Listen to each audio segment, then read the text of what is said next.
new that have never been done before. We the people tell the government what to do.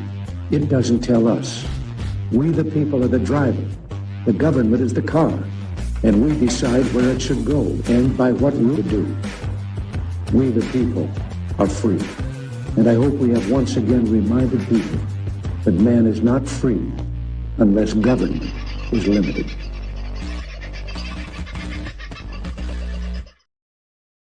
Well, g'day, beautiful, sexy people. I hope you're having a very good week and struggling your way through it in the best possible way that you can. Some will be very happy, some might be a little sad, some might be a little confused, and some probably couldn't give two hoots about the sort of things that we're going to talk about tonight.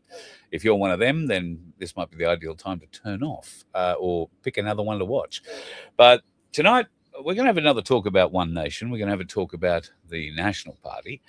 And there are some other interesting things that are coming to light, including other parties which appear to be coming to life. There is one in particular called Stand Up Now Australia, which is launched. I don't know if it's launched today, but it is certainly come into my sphere today. Why is that? Because I think they can all sniff a reasonable chance at change in 2 years' time at the next election. Well, what a night to sit in the chair and nod off. When I woke up, I had a bit of a look at Sky News, and this was the look on my face. That's sort of how I felt. Yeah, what? David Littleproud and his crew today have all quit the shadow cabinet and essentially destroyed, beg your pardon, hide that one, essentially destroyed the coalition. No more Liberal National Party, if you like. Not that there was ever much of a party to it, and I think that the Libs are always the senior partner, and certainly that's how they seem to have felt for a long time, given the spit and vitriol that they've launched today against David Littleproud and his crowd of Nationals. So why all the bitterness, angst, and hatred? Well, it's because one side of the coalition woke up to the fact that it's meant to be working for the people, and the other side of that coalition didn't wake up to that fact and decided to work with the communist government to instill laws that very few, I'm not going to say none, but very few of the Australian people want anything to do with. It has become extremely apparent to all and sundry that the Labor government are such useless, weak individuals, liars of the highest order.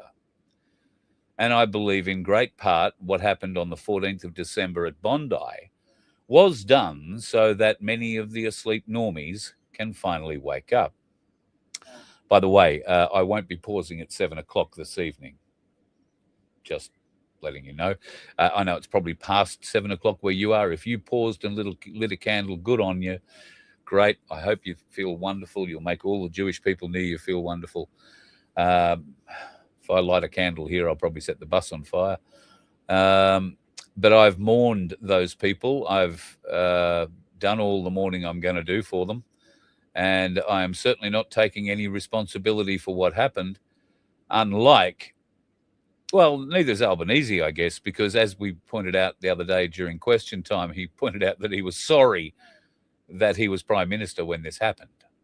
And that's pretty much word for word what he said. I'm sorry. I've said I'm sorry that I was Prime Minister when this happened. That's what he's sorry about. He's not sorry that it happened. So we discovered initially that three national shadow ministers in the Senate were not going to play the Liberal game. They backed out. Then, of course, it demanded conventions, party conventions, coalition conventions, demanded the resignation of those 3 senators as shadow ministers, which they were already drawing up at 9 o'clock or whatever the next morning. Now, they were offers to resign. They weren't resignations. They were offers to resign. That's very clear. They didn't resign. They made an offer to resign, which was accepted by that strange woman who leads the Liberal Party and looks like she works for White Lady Funerals. She knew the consequences of accepting those resignations and losing 3 Nationals off that shadow front bench. And while I may not have ever had anything to say about David Littleproud, good, bad, or indifferent, I don't remember him, as I barely remember his name. He's always been very much the second party in the friendship there, and was always going to do what the Liberal Party told him to do. Well, he sprouted a few hairs upon that testicular fortitude that we never thought he had. And he stepped up. Now, it looked like he shed a few tears doing it, and it would have been a huge decision to pull the other members of the shadow ministry and effectively disengage from the coalition. Now, in the big scheme of things, to you and I and out here in the public world, it doesn't really mean much. In the insular world of politics and Canberra, it is a huge story, a huge, huge rift. But to me, that's not the story. The story is the opportunity this now presents. And who does it present that opportunity to? Well, I don't think we have to go looking too far, and we will find Pauline standing at the front of it all. Now, One Nation are acting at the moment in a way that should give people who are new to their policies some confidence. I think today was a fairly quiet day all round because, like all good political parties, they have to pay their respects to the Jews who were having a sad day today. And they expected the rest of the nation to come to a grinding halt. If you did, congratulations. That's all great. I have no problem with anybody who wanted to do all that. It's just not for me. I mean, I wouldn't stop for 5 minutes to remember somebody who died close to me a year, a month, a day on. I mean, once we're buried them, we move on. It's pretty much how I feel about most things in that area of life, or death, as the case might be. Having said that, I have been very fortunate in that while I have lost people close to me, I guess I've not ever lost anyone that's made me debilitatingly grief-stricken, because I don't view death that way, I guess. I know some people find it very difficult, and I'm not taking anything away from those people. We should be celebrating the death of the Liberal National Agreement. For so long, it has just been another control measure placed on the people. I don't know how much different this will be now that they've split, because they've done this before. They're all likely to be back in bed again in a month, but probably not before the lady from White Lady Funerals loses her job as the head of the Liberal Party, and we get somebody like Andrew Hastie, who I think is going to have significant problems of his own should he be elected to that position in the Liberal Party. There are a lot of questions about his involvement in what went on, the bastardization, if you like, of Ben Roberts-Smith. I'm not going to go into it in tonight's show, but trust me, folks, Andrew Hastie and his mate McCallum, the journalist, had an awful lot to do with the civil cases and the jealousy cases, I'm going to call them, that were leveled against Ben Roberts-Smith, and for certain actions carried out in Afghanistan. Some of you might think that Ben Roberts-Smith is responsible for all sorts of atrocities, kicking a fella off a cliff and shooting a fella in a field, and all sorts, drinking from a leg. Well, he did drink from the leg. But there are huge amounts of untruths going around about the stories around Ben Roberts-Smith. There is some sort of bullshit thing going on Facebook at the moment, stop him from or get his court orders rescinded, all that sort of shit. He's not lost any case. Everything he's had against him has been a civil case where they can very much organise what judge gets to see what and hear what and do what. And Ben was screwed. Now, Ben was screwed out of jealousy, in great part jealousy. I think he might have brought a little bit of it upon himself with certain attitudes, but he certainly didn't bring upon himself what has happened to him. And he does not deserve that in any way, shape or form. And I just want to point out that Andrew Hastie is very much responsible for that. Not the kind of honourable fella you would think comes out of Australia's SAS. And don't think that he was, like Ben, a patrol corporal or anything like that. No. Hastie was a troop commander. That meant he didn't really get on the ground and do much. He sat in a base and ordered people around. Bear that in mind. I'm not saying he never did anything on the ground, but he certainly wasn't in the action like Ben Roberts-Smith was. So be very careful about Andrew Hastie as he comes into frame in the next day or two, because he will. I haven't checked, but I'm pretty confident if there isn't already today, there will be by tomorrow morning calls for Susan Ley to step aside, or that there is going to be a spill in the Liberal leadership. So if she were to lose that position, that doesn't mean she loses her seat, of course, and she probably won't have to return to White Lady funerals anytime soon. Malcolm Roberts has given notice to the Senate that he plans to make a motion on the 4th of February. That motion will be for the Competition and Consumer Industry Codes Cash Acceptance and Regulation Act. That was put into action, I think, toward the end of last year. Malcolm is going in to try and fight for our rights for cash again. I somehow doubt that he's going to get too far. But all that could change, because right now, folks, the Liberal Party is dead.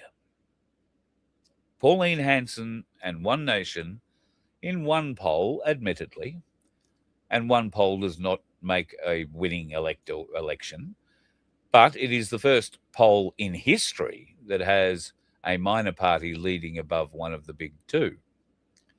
And I believe that gap is only going to get wider as she strips more points away from the Liberal Party and more points off the ALP. Because seriously, how could you seriously consider that bunch of Muppets? I mean, I'll say one thing for them. They do know how to play politics really well. And they seem to have got the leash on the Liberals and the Nationals really tightly. And the people are now awake up to that. When we call it a union party before, most of those unawakened looked at us like we were, get your tin hat on and away you go. But now they can see that for what it is.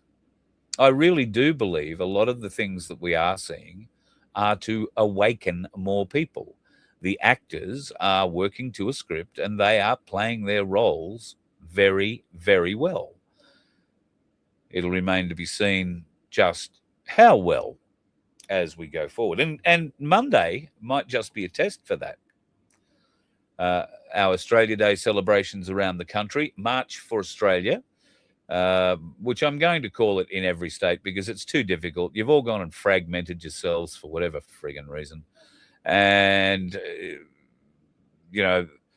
I'll be honest, the March for Australia event that's happening in Sydney looks for all the money like a people's event. The march that's happening in Brisbane, while being a people's event, is in 100% totally organised by political parties. And I suspect One Nation in great part are behind that. I also suspect if they've got half a brain, they will be using it to promote their movie, which will be released. The cinema showing will happen Monday night, Australia Day night, at the Cineplex in Brisbane. And that is going to be a pretty interesting movie. You will be able to download it. You pay a subscription. I think it's $12.99 to download the movie, available from the 30th of January to watch in your own home. And there will be only, I think it's one night in the cinemas. It's various cinemas around the country over the course of next week. So Monday, I think there are 2 screenings in Brisbane. There are tickets still available to the second screening, which kicks off at 7:15. And it will be a movie well worth having a look at, I think. I've only seen the one trailer for it, but that trailer is a gift that just keeps on giving. So that movie will be released to the public the 30th. And what's it called? The Big Progressive Movie or something like that. I think it's going to be very funny. And I just wonder if they've had to re-edit it in any way because of the hate speech laws that they've now had to vote against. Wouldn't that be, well, be the kind of thing we'd expect? Anyway, in Adelaide, well, you know, I know it'll be a march for the people because you'll all turn up, but whoever's running it, I don't know. There always seems to be a lot of division there. In Melbourne at the moment, I believe it's going to be a people's rally held at Flinders Street. So we'll wait and see what happens there. You won't have to worry about the NSN turning up. That's the National Socialist Network. Thomas Sewell has put out an announcement that the NSN is now broken up. It is no longer, nor are any of the other groups that the NSN were associated with or had set up. That's, you know, the White Australia groups and all that sort of stuff. They've all been brought down in time or before these laws could be passed that would certainly have targeted them. That's why these laws were put in place. Because the NSN, who have never done a terrorist thing, as far as I'm aware, in their existence, were put into the same basket as the terrorist organisation Hizb ut-Tahrir. Well, the government didn't like the way that Thomas Sewell was able to energise people. They didn't like the way that Thomas Sewell was able to articulate the problems that he and his followers had with the government. And they are certainly not willing to countenance any kind of communication with people like the NSN who don't swallow bullshit easily. So they outlawed them, leaving Thomas and crew no other choice but to disband and maybe meet up occasionally in groups of 1 or 2 for a beer at the pub. Because if you get caught associating, who knows what the Victorian coppers will do with the federal police now laying in wait behind them. So, no need to worry about NSN turning up anywhere, and I don't think many of you would. As we've always stated, you don't have to listen, and I'm not just singling out NSN here. There are going to be politicians speaking at the Brisbane event that you just may not want to hear from. It doesn't mean that you hate them and that you're going to threaten their lives or that you're going to, do some other stupid bloody thing. All you do is say, oh, no, I'm not listening to that person. Turn around, walk off, sit under the tree, go and have a smoke, go and have a drink, go and dangle your feet in the Brisbane River for 5 minutes. If people are saying things you don't agree with them. You don't have to stand there and yell abuse about it. Just turn your back. It's a much more powerful signal. A much more powerful signal. If you all turn your back on the speaker that you don't agree with, and there are many of you in that crowd that don't agree with what's being said, then I can tell you from standing on many stages that that is an extremely intimidating thing to do. You don't have to say a word.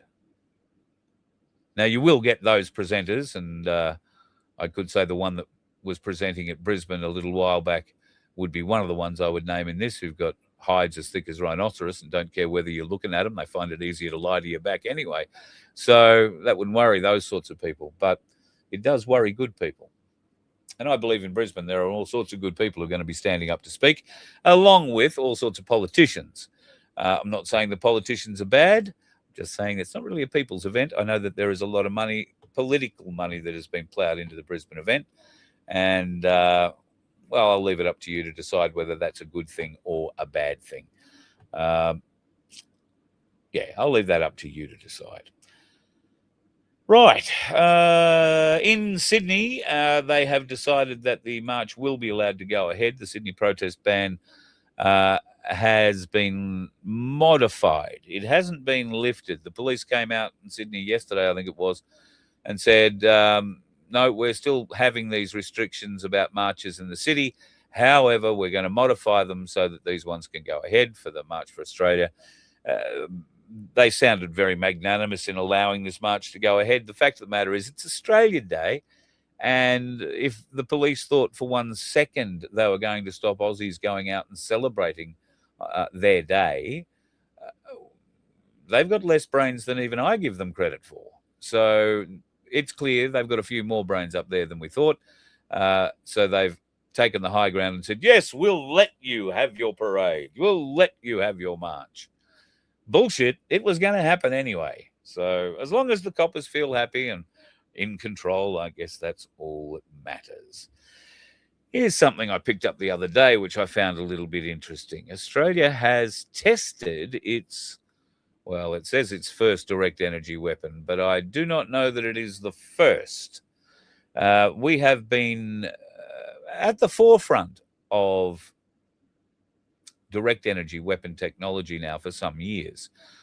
We were involved, and this I think is the same system that was referred to in that headline. We were involved working with something with the Brits for a number of years, very useful for taking down things like drones. Now, these are a laser weapon that can identify a drone at pretty good ranges. The drones that I'm talking about, and this is old technology, they were able to shoot down stuff at sort of 5 kilometers. This new technology, it brings stuff down a lot closer. It has a much more powerful laser attached to it. And they were testing it at Puckapunyal. If you know where Puckapunyal is in Victoria, there are a number of ranges at Puckapunyal facing all sorts of different directions. One of these direct energy weapons is operated from a drone. The day that the tests happened, and I'm not suggesting there's any correlation between them, but the day that the tests happened just happened to be the day that large parts of Victoria started burning. Just saying. It was an interesting test day, though. I'm sure that's what they'll tell you. Now, I'm sure you, like me, have been wondering what Donald Trump said, did, or wrangled to all of a sudden change his tune on Greenland. 1 minute, we're expecting a force of 50,000 Marines to parachute onto the ice and take the island by force. And next thing we know, he gets on his aging 747, which broke down on the way to Switzerland. That made him late. There could be a reason for a new presidential 747 jet, even if it is the one that the Qatari king gave him. Be guaranteed he'd get to where he's going then, I suppose. But anyway, Trump did wind up getting to Zurich and then hopped a helicopter to Davos and stood in front of the elites of Davos, where he apparently made them feel a whole heap better about themselves. He said, I'm not going to invade Greenland. I don't have to. I've already gone off and figured out a deal where it's going to be safe for us forever. And I'm going to fix the rest of the world. So I think I've figured out how he's going to do that. He just disguises himself, slips into the local area, starts working on the locals. Can you imagine him as an Eskimo in Greenland? Just saying. Well, are there Eskimos in Greenland? I'm not sure. There might be more in Canada. Or Inuit. Not Eskimos, Inuit. I beg your pardon. One thing that I should have mentioned to you before, I'll go back to that in a minute. I want to finish on Davos for a minute. I've been watching a bit of it. It's beyond, I can't watch more than about maybe 10 minutes every 3 or 4 hours, maybe 5 or 6 hours. It is disgusting. The speeches, the smugness, the attitude, the lording over we, the little people, and all so that they, the rich, can become richer, is disgusting. Absolutely disgusting. And then the filth really turns up, which is the likes of Emmanuel Macron from France. Now, he and Donald Trump supposedly get along. I don't know.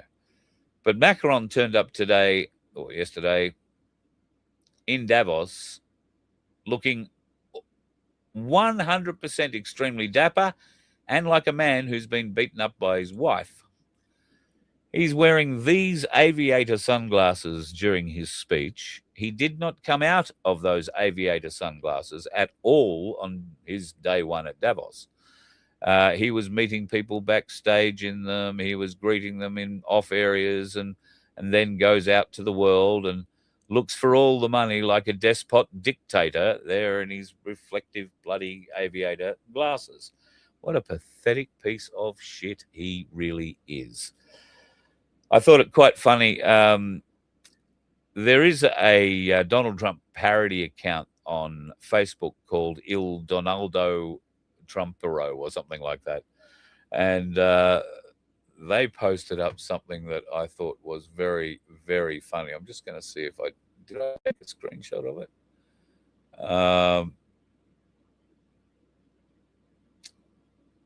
I don't think I did. That's a bit of a bugger. They posted something up that was just spectacular. A reply to Macron from Il Donaldo Trumpero. And that was along the lines of, why are you wearing those stupid glasses? Why does your wife have a penis? And has she beaten you up?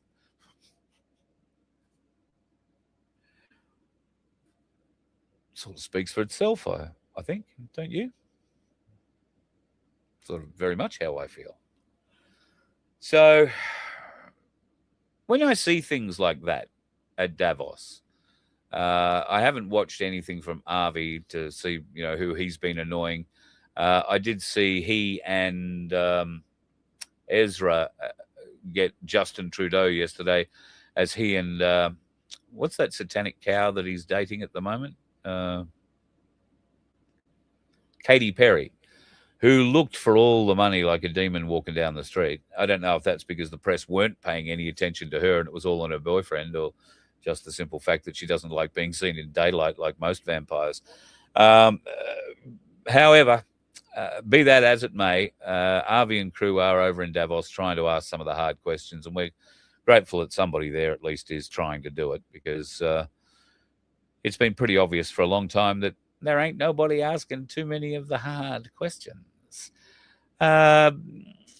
Also, something else I wanted to show you is happening very soon. The lovely Sandy from our donkey sanctuary, the Good Samaritan Donkey Sanctuary, are having the king of all garage sales. This is not happening at the Donkey Sanctuary.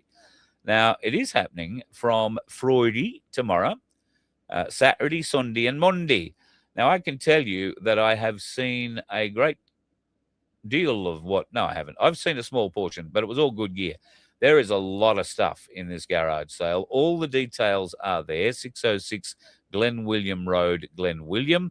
It's 6 kilometres out of Clarencetown. If you don't know where any of that is, folks, think of the Newcastle, Port Macquarie, that sort of area, and inland, maybe as far as Singleton or further.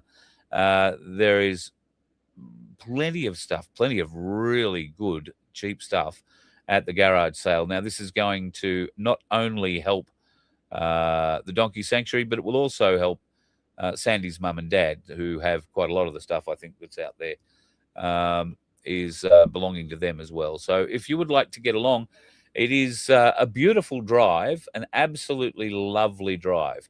And if you're looking for a special deal, then why not jump in the car, go for a cruise, 7 to 5 Friday, Saturday, 7 to 4 on Sunday, and 7 to 2 on Australia Day. With a bit of luck, you will be able to pick up some camping gear or some fishing gear, photography. There's white goods. There's so much stuff there. Jewelry. You got any silver that you've floating around with there, Sandy? I reckon you might have picked the eyes out of that by now, eh? Most people would be. Stay away from your Nana's silver set, all right? Don't do that. Speaking of silver, if you've been watching it today, you may have had a small conniption thinking, oh, my God, it's fallen, it's destroying. Oh, God, I've lost so much money. Well, I don't know that that is a fair indication of what's actually gone on today. But I will agree there has been a very, very significant drop in the prices today. And in fact, if I show you this map instead, yep, click and make sure you're seeing that. Yeah, righto. So what you can see there is the dramaticness of the day. If we go back to that big red candle, that big red line that you see there, that was the drop at open this morning. The opening price was around 93 US dollars, and it dropped about $3.50, nearly $4 down to around $90 US. And it stayed down there for a very little while. But then, as you can see, not only did it build back all the losses of the morning, but right now it's trading at 94.2 US dollars and climbing again. Gold's doing pretty good things too. Gold is, just bring up the Ainslie site again. Gold is at $7,102 an ounce. That's gone, well, we only broke through 7,000 yesterday morning. I think it did go up as high as 7,200 at one stage. But, yeah, $7,103 per ounce of gold at the moment and $138.35. You could have bought your silver today in that little dip for $133. But if you're going to Ainslie, like you would be at any other bullion dealer, they will show you the spot price, but that may not necessarily be the price you are paying. That is because the actual price of an ounce of silver is much closer to that 94. Well, it's much closer to over $100 US an ounce than it is to the $94 it's currently showing. New markets are opening up. Mumbai today has been the dragon market, if you like. They've been taking a lot of that silver this afternoon, and there is a lot more still on offer to come out. China, the Middle East, and now it looks like the subcontinent are working very hard. Isn't it funny that all those nations who are now opening up and buying large amounts of silver and certain amounts of gold are BRICS nations? You shouldn't be surprised about that. They are going to put the pressure on, and it is highly possible that we will see the end of the market as we know it. I'm not going to say it's going to be the end of the market, just as we know it. Certainly, I think it'll be the end of arbitrage trading for precious metals. And the military in America have come out and made it very clear that they will be stockpiling precious metals required for their production requirements. So their defense production requirements for silver are anything electronic, and particularly their missiles. And because they're so itching to get into a war at the moment, they don't really mind with who. When I say they, I don't think that's America. I think it's the rest of the world are itching to get into war at the moment. And America will either be sending them missiles in crates, or they'll be sending them with a fire coming out of the bum at them, aimed at them. So there's going to be a bit of money made because, let's face it, the Western industrial military complex can only make money if there's war. And at the moment, they need money. They are going broke. Yeah, Fern, Trump's speech at Davos, I'll be interested to see if he really comes out and kicks them. My understanding is that he's basically told them that you don't have to worry about Greenland. I've already sorted out the deal, and I'm not coming after you. And you don't have to worry about the 200% tariffs. See, he's using the tariffs as a whip to try and gain some form of acceptance of things that the European nations do not want to accept. Things like pay your share of NATO. They don't accept that they should have to do that. They think America should pay that. And then now they want to fight America. So how would all those NATO nations go fighting the nation that provides the vast majority of funds and certainly a large amount of the weapons to NATO? Once again, folks, I keep saying to you, this is a movie. When you really try and think about it logically, people say it doesn't make sense. And then they just say, oh, well, it makes no sense, and walk away from it. No, explore that thought. It makes no sense. It's nonsensical. There are some completely stupid, moronic things happening in the news at the moment, politically, socially, culturally, that none of us of a certain age living in this country ever thought we would see. And yet here we are, being led to it so easily. And I find it disgusting that the Liberal Party in this nation have been so useless as an opposition that they have now essentially destroyed themselves. I saw a meme put up yesterday, I think, by Turning Point, and then I lost it, so I've recreated it today. I just want you to have a look at this.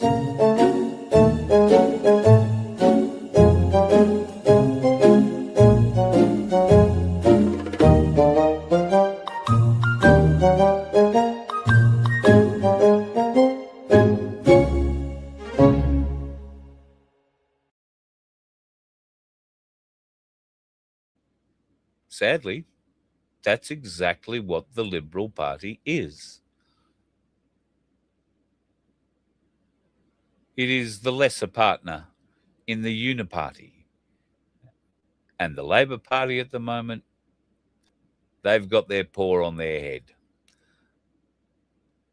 just screwing it down a little bit tighter. So where does that leave us?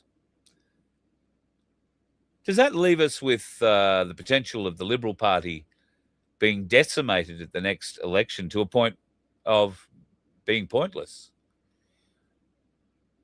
Do we think that One Nation could get people into the metropolitan seats that the Liberals hold and could retain or could gain those seats off the Liberals? I think there's a pretty fair chance of that if One Nation and associated other groups that jump on that bandwagon are genuine, are honest, and can gain the trust of the Australian people.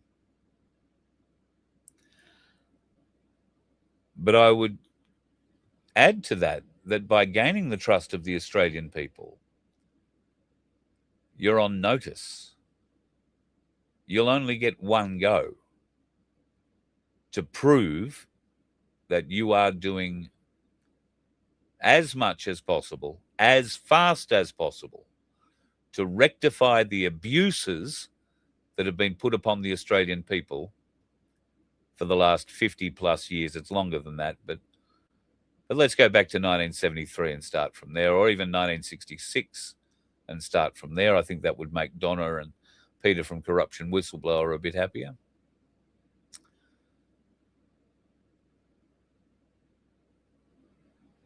I don't know. I think there is a great opportunity for One Nation at the moment. One Nation have proved themselves to be the leading opportunity for this nation for an alternative, for change. Now, as much as that may stick in the craw of some of those other minor parties, I'm talking about Katter, I'm talking about Clive Palmer, although I'm not even sure Babbitt is a Palmer United or a United Australia party member anymore. I think he sits as an independent too, maybe. At any rate, he plans on getting out at the end of his Senate session anyway. He thinks politics is a truly horrible game, and he refuses to play it. But he's keeping an eye on it, I guess, for the term. Good on him. He'll go back to being an accountant. I think he was before he got into politics. But I must say, he is a man of great conviction doing that, if that is the case, and he would be a loss. I would like to see him put some support behind Pauline and One Nation going forward. I would like to see Bob Katter get right behind this push. I would like to see Gerard Rennick get right behind this push, even though Rennick is going to be, I think, probably a divisive character coming up to the next election. He will want to start his own party, the People First Party, which he's already started, but he will want to run that. He won't want to run with One Nation. He won't want to run as anything else. So really all he's effectively going to do is steal Liberal votes from One Nation, essentially, going forward. And will he get in? He couldn't raise enough votes in the last Senate election to get re-elected. That was a pretty tight Senate race, given that he was also facing Malcolm Roberts and Pauline Hanson. And there are only so many seats to go around. So hard race. Before supporting Rennick in any way like that, I would want to find out whether or not he's planning on sitting in the lower house or the upper house. What's he planning on doing? Is he planning on running just a few people for the Senate in the hope of gaining a balance of power kind of thing, in which case just taking votes away from One Nation and any good they could possibly do if it came down to a balance of power vote? I think it's possible that One Nation could be flooded with votes and get past the post on first votes. But then there would be the preference game, the shell game that's played, and they'll just keep playing it until they get the result that they want. We need to make that result impossible to be able to tip by playing those little machination games in the back rooms. And I hope we can do that before the next election. I really hope we can do that before the next election. If we can't, I hope that it proves to those people who believe that voting is the only way, that it's not, that it's never going to work. We keep coming back to it. I know there are many good people who go to that place in Canberra aiming to make major changes for the betterment of people in their constituency and all Australians in general. Malcolm Roberts says so every time he stands up. But they're unable to do so for a variety of reasons. But the vast majority of those reasons are linked to the bureaucracy. And that is where the poison is in this chalice. So I would like One Nation to come up with a plan that guts our public service. We might be able to save a lot of money doing that. And figures out a way, and I'm sure we can do this together, whereby the public service is replaced by people who actually do want to do the right thing by the people of Australia, using the money the people of Australia ordain to give them to do it.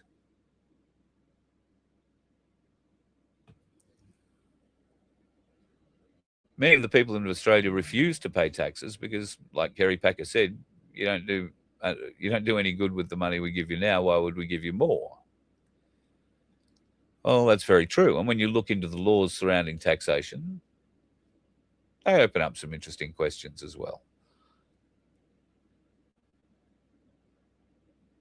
It is a time of waking up, folks.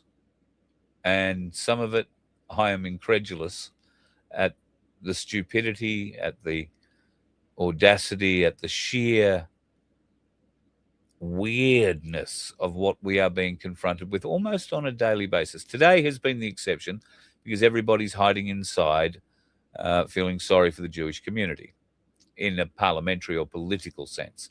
They're all too scared. And Susan, the funeral woman, must be really happy that this has happened today. I mean, I know she's at, memorial services or remembrances services right now, but she's been able to hide all day from the media and use this day of Jewish mourning as an excuse not to come out and talk to the Australian people about the shit fight that she has created and how she's going to protect her leadership in what must surely be a spill coming real soon. It's terribly sad to see the way that this is going. Terribly sad. But I'm a bit excited for the future. This could be real change for Australia. This could be the best thing that's ever happened to us. What would happen if the Liberals, I beg your pardon, what would happen if the Nationals and One Nation joined together? Would the Nationals feel quite as happy about playing second fiddle to One Nation like they did to the Liberals? I think that would be a very interesting question, because it is clear the people have swung their support behind One Nation at the moment. The Nationals, while being associated with the Liberal Party, have lost ground dramatically. Although, interestingly, not as much ground as the Labor Party has lost to One Nation. But the mainstream media aren't telling you about that. They're more prepared to say, oh, well, the biggest One Nation are ahead of the Liberals. Well, next week the story will be they might be ahead of Labor Party as well. And if they can build on that wave of support going forward without shoving one foot or both in their collective mouths, awesome. What will we see? I think we will see a terrified Labor and Liberal consortium come together with the Greens to outlaw One Nation as a hate party. They will do that when the figures are consistently coming in that One Nation's numbers are growing, and they will try and do it over the course of, they won't do it in the next 12 months. It'll be maybe after 18 months or so. And then just before the election, they will deem them a unsuitable group, and you won't be able to vote for them. No more One Nation. Wouldn't surprise me to see them do that. Now, if they were to do that, what would you do? If you'd decided that you were going to vote for One Nation and the powers that be, Labor Party, get together in the back room with their green and teal friends and their newly enamored Liberal Party mates and do this deal, what would you do? Is that the kind of thing that Australians say, well, let them do it. That'll be all right. She'll be right, mate. Well, she won't be right, mate. Australia is being stolen from us, we the people. It is being corrupted by Fabian Society members of the highest order whose only goal in life is to slowly subvert our nation and turn it into a communist enclave. A communist paradise where they will have everything and we will have nothing and eat the bugs and be happy. Certainly hope that you are doing your best you can to show others the way. And I'm not suggesting that maybe that One Nation is necessarily the way. We do have plenty of evidence to say that One Nation have been corrupted by Zion as well. But Vince and quite a few others say, you've got to give them a go. You've got to try and vote your way out of this. All right, well, I'm happy to give it one more go. Not happy to, but I will. And throw all my support behind One Nation to try and get them over the line. But I'll be honest, it's more because I'm interested to see what the party machine is going to do to One Nation. And yes, I would champion them if they are being beaten up. I don't think they need me to champion them in any way, shape or form. But yep, I don't like seeing the little bloke or woman beat up in this case.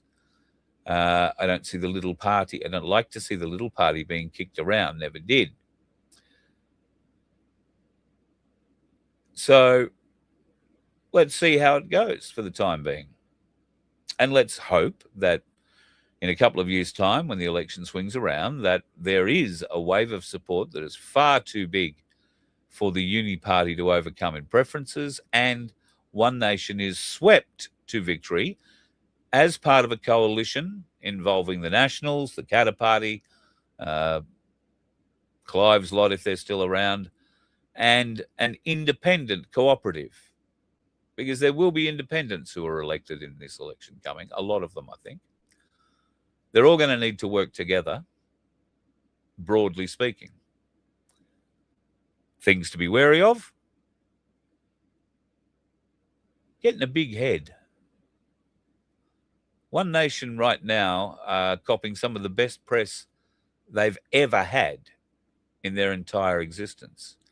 They are under demand from podcasters to mainstream media. Everybody except me, it seems, wants an interview, and they're riding a wave of media success. The phones are running hot, the emails are running hot with requests, and that's a pretty flattering thing to have happen, along with all the numbers that you're seeing coming through your party polling and all that sort of stuff. And that can tend to have an inflationary effect on one's head. So I would ask, if there is anyone from One Nation watching, keep an eye on that. You cannot afford to go and get a big head. Not yet. You're 2 years out. And God help you getting a big head if you were to get elected and then turn that big head on the people in a few years' time. That wouldn't go very well for you guys at all. With the best of intentions and with every prayer and hope in the world that you would do the right thing, I and many others will probably support you. But if you screw us, we the people, you will never, ever be able to make that ground back. And you will confirm to we the people that the political process in this country is completely 100% totally stuffed. Beyond redemption, beyond repair. And when the only people who think it isn't stuffed and beyond repair are the ones who are riding at the top of it, we the people won't allow that to happen. Something will happen to make that impossible. So I pray that One Nation can pull this off. They've got to keep their egos in check. They've got to keep their ears to the ground, and they're very good at doing that. They're very good at listening to the people. Are they very good at acting on the wishes of the people? In certain circumstances, I would say yes. And it's very easy for me, a keyboard warrior, to sit here and spruik myself into a microphone without having the full knowledge and the full facts surrounding the issues that must confront these people every day. However, I do believe nothing is insurmountable. Tough decisions may, in fact, need to be made. They were needed to be made very recently. And look what happened when the Liberal Party made them incorrectly. I wouldn't want to see One Nation's support plummet like the Liberal National Parties has in the last 3 days because of a mistake that could be avoided, a mistake like the woman from White Lady Funerals made by breaking up the coalition, which I think will only strengthen the National Party, and it could very well be the end of the Liberal Party. Some might suggest that too isn't a bad thing. I don't know. We'll see. Anyway, folks, I love you and leave you tonight. My throat's about to go and close over again. I need a drink. And before I start coughing and spluttering and carrying on, I will wish you a lovely evening.